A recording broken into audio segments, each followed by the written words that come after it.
right? I'd say Islam. Islam's so scary. I had a nightmare that I had to fight him. I woke up and I was like, oh God, thank God that was real, because I would knock that out. Oh shit! No, you said it here first. No, I actually woke up and I was like, oh, I thought I was gonna walk out and fight Islam. Man. You mean just because the way he can just grab onto you and just he's so well-rounded, just skilled. But I'd say Islam's probably like that next. What about?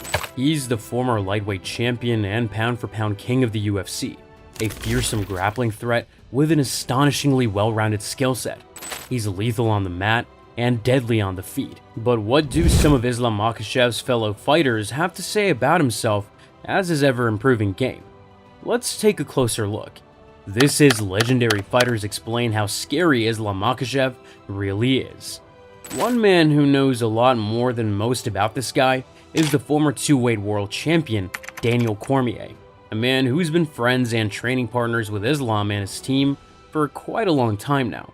There's been moments where we're in practice and I'm going with Khabib or Islam and I'm the big guy. So generally, a smaller guy gets on top of you.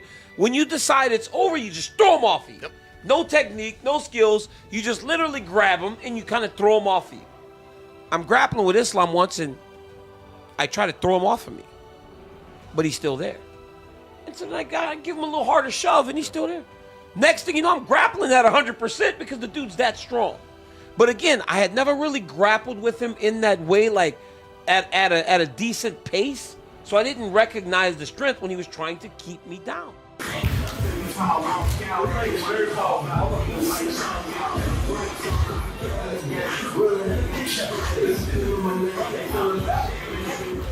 It's funny how a wrestler as insanely credentialed and experienced as DC can attest to the sheer strength of a man who is 50 or 60 pounds lighter than him. That's certainly high praise, especially from a fighter who spent his last years fighting heavyweights. Cormier has always been very high on Islam, especially in terms of his ability to be a fitting successor to Khabib. And so when he says that he was genuinely shocked at how strong and technical Islam was the first time they wrestled, we're inclined to believe him. But out of all the fighters we'll feature in this video, it's Khabib Nurmagomedov who truly knows Makhachev to the greatest degree. Islam was my father's favorite student. He was like very favorite student. I know I'm his son, and when I watch all students, Islam was his favorite student. And he always tell me, you're 3 years older than me, when you become champion, when you become a little bit full, your fire, your hungry a little bit go down, Islam gonna come up. I was like, what are you talking about? But right now, look, I was champion, I defend my title 3 times, I finish. Islam right now is like 10 win streak in UFC, one of the biggest win streak in UFC history. And I really believe he's gonna become champion. Why I talk about Islam? Because this is my father's legacy. And I really want he become champion. You guys gonna see me like a lot next couple years. I'm not gonna let you guys miss me, you know. I told you, Islam gonna take him to the deep ocean and make him tough. People have to understand, Islam is very good. I told you, Islam on another level. Doesn't matter who. I love this guy. We grew up together. He was my father's favorite student. A couple hours ago, you guys was talking about Charles gonna finish this guy. It was Charles Oliveira time. All world was talking about him. Now Islam make him easy. Now you guys gonna forget about Charles Oliveira. Doesn't matter who. We just wanna fight with the best, because Islam is the best. To hear Khabib describe his father's love for Islam as a student is quite a touching tribute. Abdulmanap was incredibly wise when it came to the nurturing of talent, and he very clearly saw something in Makhachev that could be molded into an elite fighter. Though he never got to see Islam rise all the way up and achieve that potential, he surely knows deep down that it was only a matter of time before Makhachev followed in Khabib's footsteps. Dustin Poirier gave Islam a far tougher fight than most people would have expected, pushing the lightweight champ into the championship rounds. Can you compare his style of grappling to Khabib's? Takedowns are different. Pressure's similar. Takedowns are a little different. He does a lot of upper body stuff. He kept trying to clinch up with me. Khabib would shoot lower shots. I think Khabib was stronger, physically stronger. Islam's squeeze was incredible. That torque he got in that Darce choke, and it was like a vice, you know, it was like a vice grip. Like, I knew he was tough. I knew he was going to be strong. I knew he had grit. You know, you don't get in the position he's in by not having all of those things. You have to have everything. And that takedown leading into the final sequence, I mean, that was pretty high-level stuff, right? Yeah, and I saw people saying like, oh, Dustin, I've never even seen that before. I've seen it.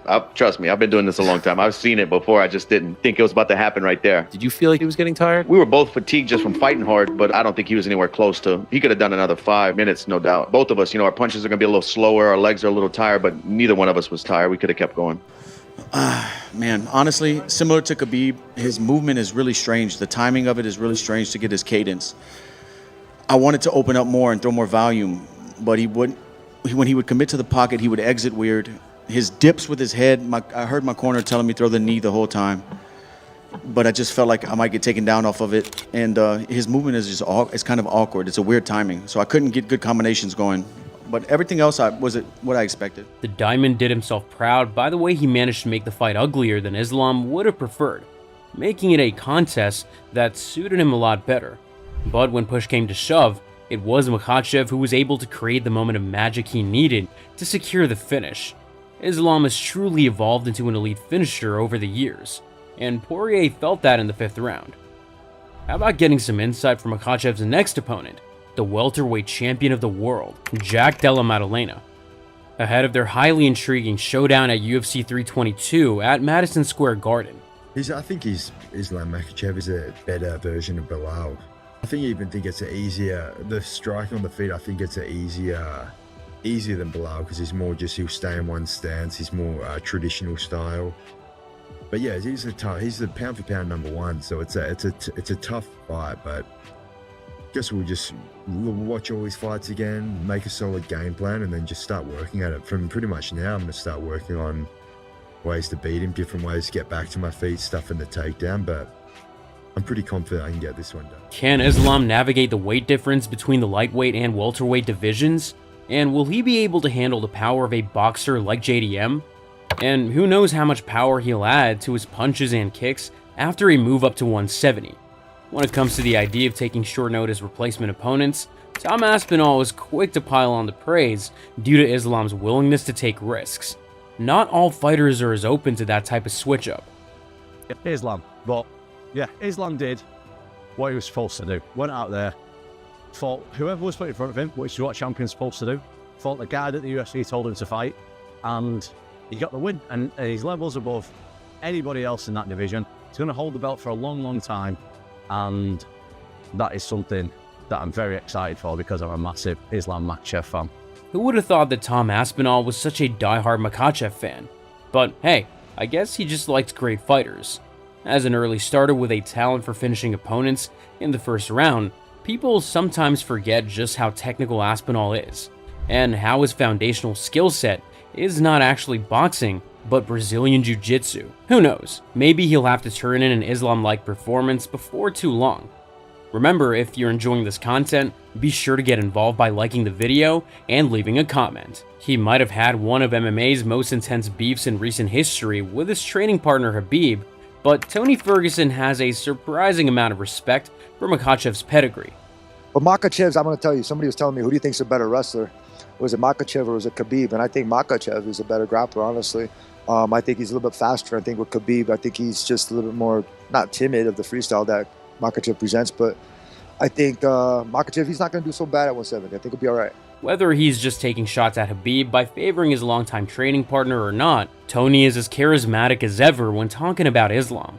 Sure, we never got to see Khabib versus Ferguson in the cage, but some people did point to Islam's matchup with Charles Oliveira as something of a substitute fight. Sure, it wasn't that competitive at all in the end, but who knows? Maybe Tony versus Khabib wouldn't have been either. I guess we'll never know. When you have a legitimate GOAT candidate like Georges St-Pierre singing your praises, you know you're something special. Islam Makhachev, can he fill the shoes of a Georges St-Pierre one day? He's amazing. I think right now he's the best pound for pound right now. His last few performances, just amazing. An amazing showcase of heart too, because he had a bad cut on his forehead, and Poirier gave him a tough time. I think that fight gonna make Makhachev even better because these are the fight that make you grow. In terms of skill, Makhachev right now is the best fighter, but that doesn't mean if you're the best that you always win. Michael Chandler is experienced enough to know greatness when he sees it, and though they never shared the octagon together, Chandler is certain that Islam definitely fits that description. Islam is the best lightweight in the world by far with his performances, and I have no problem saying that.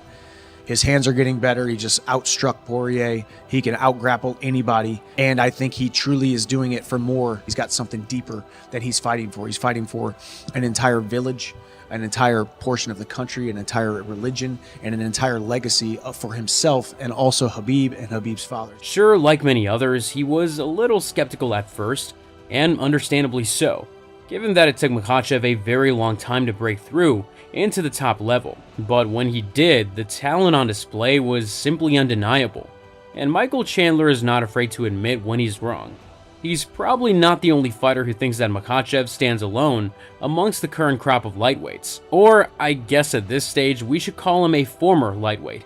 Though he'll never share the cage with Islam due to the differences in weight, that hasn't stopped the former UFC bantamweight champion Sean O'Malley from having nightmares about the idea of fighting this Dagestani destroyer. I still think Islam's skill for skill is just so high level. Islam's boxing is underrated. That dude is slick. His kickboxing, his timing, like he's underrated. He's a high-level black belt in every aspect of MMA. This one is kind of hilarious, but you got to admire a pro fighter who's not afraid to get candid about his shortcomings. Because if Merab can dominate O'Malley 2 times as he did, can you imagine what a guy like Islam could do? Thankfully for Sugar Sean, even if he did eventually move up to the featherweight division, there's no chance that Islam would ever come within a weight class of him again. So this former bantamweight king can sleep easy at night, that much is certain. And finally, how about a word from the iconic commentator himself, Joe Rogan, a man who has been there since the very beginning of Makhachev's rise to power. Makhachev is so good. He's so good that he head kicked Alexander Volkanovski in the rematch. He submits everybody. He submitted Dustin Poirier. He's a monster. When he gets guys on the ground, he just crushes them. And you could argue that he is dealing with a deeper talent pool. So his weight class is, in my opinion, the most talent-rich weight pool in the sport. 155 pounds is filled with assassins. Rogan has been a huge fan of Islam ever since he debuted in the UFC, sharing the opinion that it was taking way too long for him to get the type of fights he needed in order to ascend to the top of the division. But Joe has been around for so long that he has seen many generations of great fighters come and go. And like many of us, watching this wrestler head kick one of the greatest strikers of his era, Alexander Volkanovski, in the very first round was a different level of shocking. That's when we all figured out that Makhachev is reaching a totally new level, one of the most well-rounded fighters of all time. But what do you think about the skills and overall career of the mighty Islam Makhachev, and where do you think he'll be in the GOAT debate when his career is done? Let us know in the comments below. Enjoy this video? Be sure to smash the sub button and stick around, and support the channel by checking out some of our other uploads. Thanks for watching!